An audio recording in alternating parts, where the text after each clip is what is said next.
Assalamualaikum warahmatullahi wabarakatuh.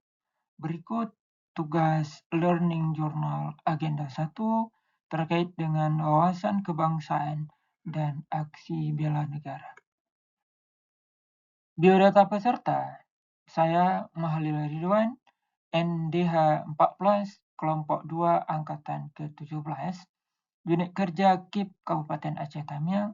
Terima kasih saya ucapkan kepada fasilitator yaitu Bapak Mirza Saputra SHMH. Adapun agenda pembahasan pada Learning Journal ini, yang pertama adalah tentang wawasan kebangsaan, kedua tentang nilai bela negara, ketiga isu-isu kontemporer, keempat kesiagapan bela negara, dan yang terakhir 5 tentang konflik kepentingan. Adapun wawasan kebangsaan merupakan fondasi karakter bangsa.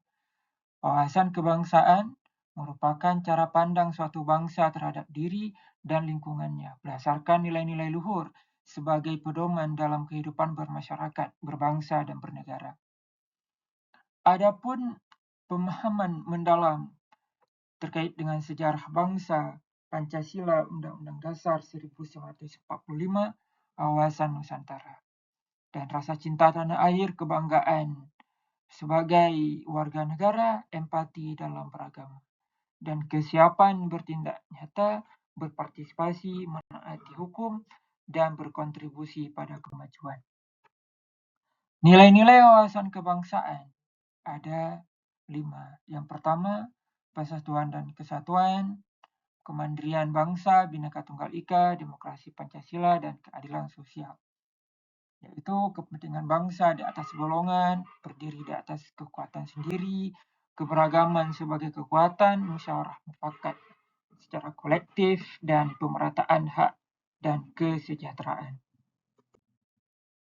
Adapun 5 nilai dasar bela negara, yang pertama adalah cinta tanah air, yang kedua kesadaran berbangsa dan bernegara, yang ketiga yakin terhadap ideologi nasional, dan yang keempat rela berkorban untuk bangsa, dan yang terakhir yang kelima kemampuan awal bela negara.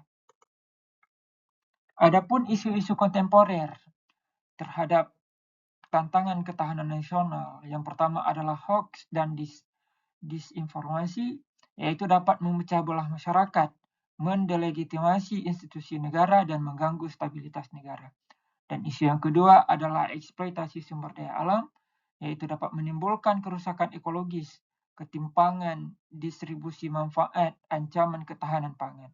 Dan terakhir, pengangguran dari segi produktif dapat menimbulkan stabilitas sosial terganggu, daya saing bangsa melemah, dan kerentanan terhadap radikalisme. Maka oleh karena itu kita memerlukan kesiapsiagaan bela negara, yaitu dari fisik, kebugaran, keterampilan dasar, pertolongan pertama, secara mental, psikologis, secara intelektual, analisis kritis, literasi digital, dan wawasan geologi, dan sosial komunal berkaitan dengan solidaritas, manajemen konflik, gotong royong. Dan hal keempat ini perlu untuk diterapkan sebagai warga negara Indonesia. Konflik kepentingan dan penguatan etika publik. Apa itu konflik kepentingan? Ketika kepentingan pribadi dan golongan berpotensi mempengaruhi pelaksanaan tugas publik secara objektif, bersifat aktual, potensial, atau yang dipersiapkan. Dan rekomendasi kebijakan yaitu adalah dengan menyediakan fondasi nilai aksi bela negara menerjemahkannya ke tindakan nyata. Maka kita memerlukan tindakan nyata untuk keluar dari permasalahan ini. Maka bersama negara, keutuhan NKRI, kita jaga bersama menjaga keutuhan NKRI.